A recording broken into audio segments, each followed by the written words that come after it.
Companies Act, Section 342, Prosecution of Delinquent Officers and Members During Winding Up. Section 342 of the Companies Act, 2013 deals with the prosecution of officers and members of a company who are found to have committed offences in relation to the company during the course of its existence, particularly when the company is undergoing winding up by the tribunal. This provision provides a mechanism to hold accountable those who have violated the law or acted in a criminal or wrongful manner while in positions of responsibility or as members of the company. The section underscores the importance of legal responsibility, corporate accountability, and the role of the tribunal and liquidator in initiating action against individuals who may have committed offences such as fraud, misappropriation, falsification of records, or other wrongful acts connected to the affairs of the company. 1. Purpose and rationale. The primary purpose of Section 342 is to ensure that persons who misuse their position in a company are held criminally accountable. Provide a formal process through which suspected offences are investigated and prosecuted during winding up proceedings. Empower the tribunal to act either on its own motion, suo motu, or based on a request from an interested party to initiate prosecution or refer the matter to the appropriate authority. Mandate full cooperation from all current and former officers and agents of the company to assist in any prosecution initiated under this provision. By incorporating this provision, the Companies Act aims to protect the interests of creditors, shareholders, and the public from individuals who may have engaged in dishonest or unlawful practices while serving the company. 2. Applicability of Section 342. Section 342 applies in cases where a company is undergoing winding up by the tribunal, and during the course of such proceedings. The tribunal discovers or is informed that any officer, present or past, or any member of the company has been guilty of an offence in connection with the company. The offence may involve fraudulent activities, concealment of facts, misappropriation of funds, falsification of books of accounts, or any other criminal misconduct in relation to the company.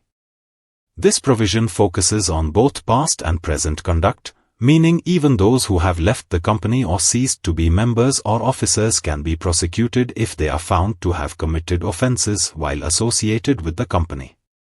3. Role and powers of the tribunal. The tribunal, National Company Law Tribunal or NCLT, plays a central role in identifying and initiating action under this section. Its powers include taking suo motu cognizance of the offence based on evidence or disclosures made during the winding up process, acting on the application of any interested person, such as the official liquidator, a contributory, a creditor, or any other person with an interest in the winding up.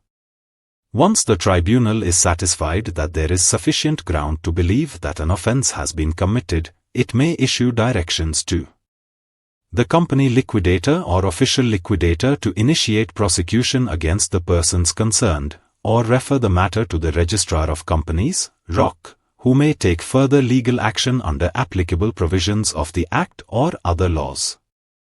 4. Obligation to assist in prosecution. Once a prosecution is initiated under Section 342, a mandatory obligation is imposed on the following individuals to extend all reasonable cooperation and assistance. The liquidator, any person who is or has been an officer of the company, including past directors, managers, etc., any agent of the company. Their cooperation may include providing documents and records relevant to the case, giving evidence or statements as required by the investigating or prosecuting authorities, facilitating access to information held by the company or within their knowledge. Failure to comply with these obligations may result in contempt of court or obstruction of justice proceedings, depending on the nature and seriousness of the non-cooperation. 5. Explanation. Definition of agent.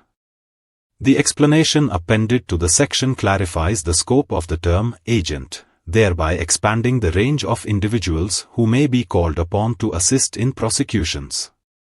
According to the explanation, the term agent, in relation to a company, includes any banker of the company, any legal advisor to the company, any person employed by the company as an auditor. This clarification ensures that persons in professional roles with access to confidential financial or legal information are also bound to assist with the prosecution process. Their testimony or documentary evidence may be vital in establishing facts and securing convictions. 6. Practical implications. This section has important implications in the corporate regulatory landscape. It reinforces good corporate governance by deterring officers and members from engaging in illegal acts. It provides a structured avenue for redress in cases where the company and its stakeholders have suffered due to the actions of delinquent insiders. It helps uncover criminal conduct that may otherwise remain hidden during ordinary operations but comes to light during insolvency or winding up. It enhances the effectiveness of the winding up process by ensuring full accountability of persons responsible for the company's financial mismanagement or criminal acts. For more details, contact us.